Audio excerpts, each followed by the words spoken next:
ঝুপড়ি ঘরে কষ্টের জীবন কাটাচ্ছেন বিধবা সুনীতি রানী দাস। একটি পাকা ঘরের আশায় বিধবা সুনীতির কাতর আবেদন।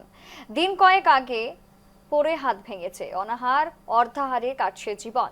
কাটিগড়া বিধানসভার বকরিহাওর প্রথম খণ্ড গ্রামের বাসিন্দা সুনীতি রানী দাসের জীবনে দুর্ভোগের যেন শেষ নেই।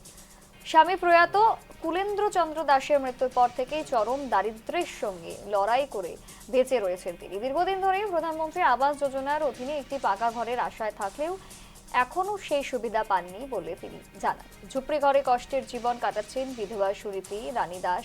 আশায় থাকলেও এখনো পাননি প্রধানমন্ত্রী আবাস যোজনার পাকা ঘর।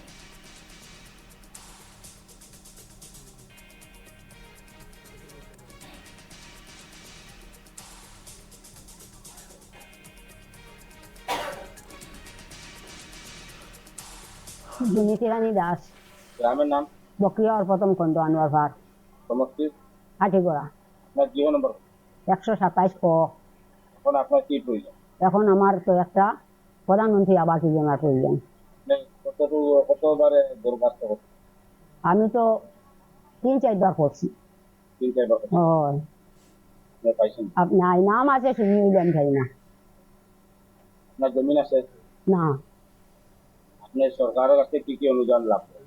আমি রেশনের চাউল পাই আর অরুণোদয় পাই।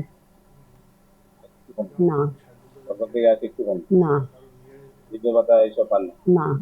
আপনি এখন কার কাছে আবেদন করেন? আমি কমলাক্ষ স্যারের কাছে আমি অনুরোধ করি, আর কমলাক্ষ স্যারের কাছে আমার একটা ঘরের ব্যবস্থা করে দিতে। আমার ঘর ভাঙ্গা, জল পড়ে চতুর্দিকে, আমার থাকার ব্যবস্থা নাই।